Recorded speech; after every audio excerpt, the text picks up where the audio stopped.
ಇಲ್ಲ ಸರ್, ಇವ್ರ ಮ್ಯಾಗೆ ವಿಶ್ವಾಸ ಇದೆ, ಮಾಡ್ತಾರಂತ ವಿಶ್ವಾಸ ಇದೆ. ಅವರಿಂದ ನಾವಂತೂ ಹೊಂತೀವಿ ಅಂತ ನಮಗೆ ಗ್ಯಾರಂಟಿ ಇದೆ ಸರ್. ಏನು ಸಮಾನ ಕೆಲಸಕ್ಕೆ ಸಮಾನವಾದಂಥ ವೇತನ ಏನು ಬರಬೇಕಾಗಿದೆ ಅದನ್ನು ದಯವಿಟ್ಟು ಜಾರಿ ಮಾಡಿಕೊಡಿ. ಕಾಂಟ್ರಾಕ್ಟ್ ಬೇಸ್ ಏನಿದೆ ಶಾಶ್ವತವಾಗಿ ನಮ್ಮ ರಾಜ್ಯದಿಂದ ತೊಲಗಿಸ್ಬೇಕು. ನಿಜವಾಗ್ಲೂ ಈ ಥರ ಒಂದು ಅಧಿಕಾರಿಗಳು ನಮಗೆ ಬೇಕು ಅನಿಸುತ್ತೆ. ಪ್ರತಿಯೊಂದು ಕೆಲಸವನ್ನು ನಾವು ಮಾಡ್ತೇವೆ. ಆ ಒಂದು ಕೆಲಸಗಳನ್ನ ಯಾವ ಗೌರ್ಮೆಂಟ್ ಅಟೆಂಡರ್ಗಳು ಕೂಡ ಮಾಡೋದಿಲ್ಲ ಸರ್. ಬಾಗಲಕೋಟೆ ಜಿಲ್ಲೆ ನಾವು ಹಲಲಿಪಿ ಮಾಲಿಂಪುರ CSಯಲ್ಲಿ ಡ್ಯೂಟಿ ಮಾಡ್ತೀವಿ, ಆರೋಗ್ಯ ಇಲಾಖೆಯಲ್ಲಿ. ನಾವು 2010ರಿಂದ ಡ್ಯೂಟಿ ಮಾಡ್ತಾಯಿದ್ದೀವಿ. ಇನ್ನೂ ಆದರೂ ನಾವು ಪರ್ಮನೆಂಟ್ ಹೋಗ್ಲಿ ದೂರ ಹೋಯ್ತೇವೆ. ನಮಗೆ ಸಮಾನ ವೇತನ ಸಮಾನ ಕೆಲಸಕ್ಕೆ ಇದೆ ಮತ್ತು ಕೊಡ್ತೀನಂತ ಈಗ ಹೇಳೋಕ್ಕೈತೆ ಒಂದು 13 ವರ್ಷ ಆಯಿತು ಸರ್. ಇನ್ನೂರ ಸ್ಪಂದನೆ ಇಲ್ಲ. ಆಗಿದೆ ಸರ್, ಆಗಿದೆ ಸರ್. ಅವರಿಗೆ ಯಾವಾಗ ಇವರು ಯಾರಿದ್ರಲ್ಲ BJP ಸರ್ಕಾರದಾಗ ಭೇಟಿಯಾಗಿದ್ದೆ ಸರ್. ಭೇಟಿಯಾದಾಗ ಅವರು ಸ್ಪಂದನೆ ಮಾಡಿದ್ದಾರೆ, ಬರೀ ಬಾಯಿ ಮಾತಲ್ಲಿ ಹೇಳಿದ್ದಾರೆ ಅಷ್ಟೇ. ಇಲ್ಲ ಸರ್, ಇವ್ರ ಮ್ಯಾಗೆ ವಿಶ್ವಾಸ ಇದೆ, ಮಾಡ್ತಾರಂತ ವಿಶ್ವಾಸ ಇದೆ. ಅಲ್ಲ, ನಮ್ಗೆ ಅವ್ರ ಥರ ಸ್ಪಂದನೆ ಮಾಡಿದ್ದಾರೆ ಸರ್.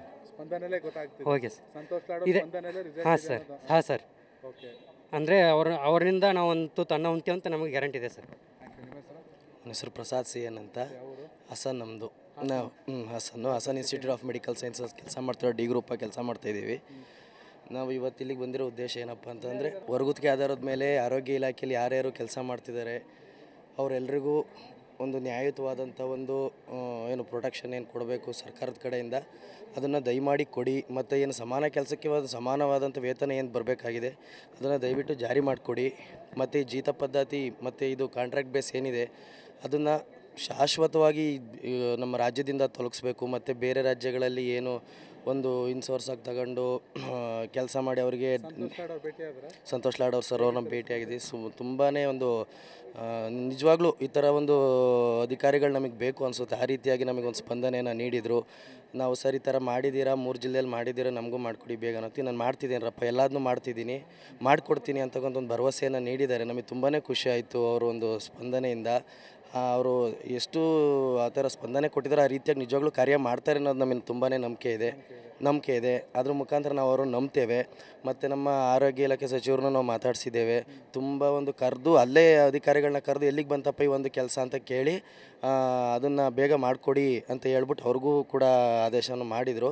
ಅವ್ರು ಮಾಡಿಕೊಡ್ತೀವಿ ಸರ್ ಅಂತ ಹೇಳಿದ್ದಾರೆ. ಈ ರೀತಿಯಾದಂಥ ಒಂದು ಸ್ಪಂದನೆ ಬಂದಾಗ ನಮಗೂ ಕೂಡ ಮನಸ್ಸಲ್ಲಿ ಎಲ್ಲೋ ಒಂದು ಸಲ ನಮ್ಮ ಅಂದ್ಕೊಂಡಿದ್ದ ಕನಸು ನೆರವೇರುತ್ತೇನೋ ಅನ್ನೋ ಒಂದು ಖುಷಿ ನಮ್ಮ ಮನಸ್ಸಲ್ಲಿ ಕಾಣುತ್ತೆ ಸರ್. ನಾವು ಈಗ ಈ ಮಾಧ್ಯಮದ ಮುಖಾಂತರ ನಾನು ಏನು ಹೇಳೋಕ್ಕೆ ಇಷ್ಟಪಡ್ತೀನಿ ಅಂತ ಅಂದರೆ, ನಮ್ಮ ರಾಜಕಾರಣಿ ವ್ಯಕ್ತಿಗಳಿಗೆ ನಾನು ಹೇಳೋದೇನೆಂದರೆ, ಯಾಕೆ ನಾವು ಈ ರೀತಿಯಾದಂಥ ಒಂದು ಹೋರಾಟವನ್ನು ನಾವು ಮಾಡ್ತಾಯಿದ್ದೀವಿ ಅಂತಂದರೆ, ಈಗ ಫಾರ್ ಎಕ್ಸಾಂಪಲ್ ನಾವು ಯಾವುದೇ ಆರೋಗ್ಯ ಇಲಾಖೆಗಳಿಗೆ ಹೋದಾಗ ಆಸ್ಪತ್ರೆಗಳಿಗೆ ನಾವು ಭೇಟಿ ಕೊಟ್ಟಾಗ ಗೌರ್ಮೆಂಟ್ ಅಟೆಂಡರ್ಸು ಮತ್ತು ಕಾಂಟ್ರಾಕ್ಟ್ ಬೇಸ್ ಅಟೆಂಡರ್ಸ್ ಇರ್ತೀವಿ. ಆ ಗೌರ್ಮೆಂಟ್ ಅಟೆಂಡರ್ಸ್ಗಳು ಯಾವ ರೀತಿ ಕೆಲಸ ಮಾಡ್ತಿರ್ತಾರೆ, ಕಾಂಟ್ರಾಕ್ಟ್ ಬೇಸಲ್ಲಿ ಮಾಡುವಂಥ ಅಟೆಂಡರ್ಗಳು ಯಾವ ರೀತಿ ಕೆಲಸ ಮಾಡ್ತಿರ್ತಾರೆ ಅನ್ನೋದನ್ನು ನಾವು ಕೂಲಂಕುಷವಾಗಿ ಪರಿಗಣಿಸ್ಬೇಕಾಗುತ್ತೆ. ನಾವು ಯಾವ ರೀತಿಯಾಗಿ ಅಂತಂದರೆ, ಅವರು ಬರೀ ಕೂತ್ಕೊಂಡು ಎಂಟ್ರಿ ಮಾಡ್ತಾಯಿದ್ರೆ ಪೇಷಂಟ್ಗಳನ್ನ ಅವ್ರ ಒಂದು ಕಷ್ಟ ಸುಖಗಳನ್ನ ಅವರ ಒಂದು ನೋವುಗಳನ್ನು ಹಂಚ್ಕೊತಿರ್ತೀವಿ ನಾವು. ಆ ಒಂದು ಸಮಯದಲ್ಲಿ ಯಾರು ನೀಟಾಗಿ ಕೆಲಸ ಮಾಡ್ತಿರ್ತಾರೆ ಅಂಥ ವ್ಯಕ್ತಿಗಳನ್ನ ನಾವು ಕಡೆಗಣಿಸಬಾರ್ದು. ಅಂಥ ವ್ಯಕ್ತಿಗಳಿಗೆ ಅವ್ರು ಮಾಡ್ತಕ್ಕಂಥ ಕೆಲಸಕ್ಕೆ ಹೊರಗುತ್ತಿಗೆ ನೌಕರರು ಪರ್ಮನೆಂಟ್ ನೌಕರಿಗಿಂತ ಚೆನ್ನಾಗಿ ಕೆಲಸ ಮಾಡ್ತಾರೆ, ಅವ್ರನ್ನ ಗುರುತಿಸಿ ಅಂತ ಹೇಳ್ತಿದ್ದಾರೆ. ಅವ್ರಿಗಿನ್ನ ಚೆನ್ನಾಗಿ ಕೆಲಸ ಮಾಡ್ತಾಯಿದ್ದೀವಿ, ಅವ್ರಿಗಿನ್ನ ನಿಯತ ಕೆಲಸ ಮಾಡ್ತಾಯಿದ್ದೀವಿ, ಅವ್ರಿಗಿನ್ನ ಅಷ್ಟು ಶ್ರದ್ಧೆ ವಹಿಸಿ ನಾವು ಕೆಲಸವನ್ನು ಮಾಡ್ತಾಯಿದ್ದೀವಿ. ಈವನ್ ಪ್ರತಿಯೊಂದು ಹಾಸ್ಪಿಟ್ಲ್ಗಳಲ್ಲೂ ಹೆಂಗೋ ಗೊತ್ತಿಲ್ಲ, ನಮ್ಮ ಇಮ್ಸ್ ಹಾಸ್ಪಿಟ್ಲಲ್ಲಿ ನಾನು ನೋಡಿದ ಮಟ್ಟಿಗೆ ಅನ್ನೋನ್ ಪೇಷಂಟ್ಸ್ ಬರ್ತಾರೆ ಸರ್. ಈಗ ಬೇರೆ ಮಾಮೂಲಿ ಹಾಸ್ಪಿಟ್ಲ್ಗಳಲ್ಲೆಲ್ಲ ಅವ್ರ ಕಡೆಯವ್ರು ಬರ್ತಾರೆ, ಬಟ್ ನಮ್ಮ ಡಿಸ್ಟ್ರಿಕ್ಟ್ ಹಾಸ್ಪಿಟ್ಲಲ್ಲಿ ಏನಾಗುತ್ತೆ ಅಂದರೆ ಅನ್ನೋನ್ ಪೇಷಂಟ್ಸ್ ಬರ್ತಾರೆ. ಅನ್ನೋನ್ ಪೇಷಂಟ್ ನೋಡ್ಕೊಳ್ಳೋಕೆ ಅವ್ರ ಕಡೆಯವ್ರು ಯಾರೂ ಇರೋದಿಲ್ಲ.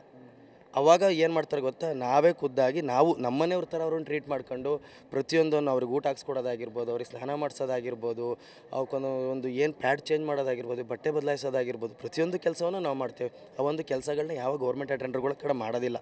ನಿಮ್ಮ ಈ ಕಷ್ಟಕ್ಕೆ ಪ್ರತಿಫಲ ಸಿಗುತ್ತೆ ಅನಿಸುತ್ತೆ. ಆ ರೀತಿಯಾಗಿ ನಂಬಿದ್ದೀವಿ. ಸರ್ಕಾರ ದಯವಿಟ್ಟು ಕರುಣೆ ಮಾಧ್ಯಮ ಮುಖಾಂತರ ನಾವು ಇದು ಮಾಡ್ತೀವಿ, ಅವ್ರ ಕಡೆ ಕಳೆ ಪ್ರಾರ್ಥನೆಯನ್ನು ಮಾಡ್ಕೊತೀವಿ. ನೀವು ಕೂಡ ನಮ್ಮ ಪರವಾಗಿ ಕೆಲಸ ಮಾಡಿಕೊಡಿ ಅಂತ ನಿಮ್ಮ ಮಾಧ್ಯಮಕ್ಕೆ ಬೇಡ್ಕೊಂತೀನಿ ಅಷ್ಟೇ.